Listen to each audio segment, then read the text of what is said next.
today we talk about how can you enable this sign or know how you can do that on your Truecaller app. So you just follow these ways, then it's going to work with you. So all you have to do, you just go here, you go above your photo profile, click on it. So then it's going to take you to your profile. It's going to show for you like this here. So then all you have to do now, you just go above this sign, click on it.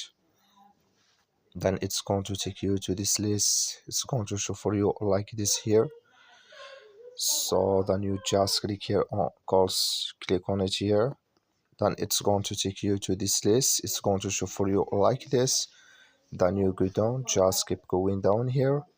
So then you come here to Dell Assets. You just click in this sign. Like you see here, this color show for us. That's mean here Dell Assets enable with us now. That's all you have to do. That's all. Thank you for watching. Don't forget to support us by liking.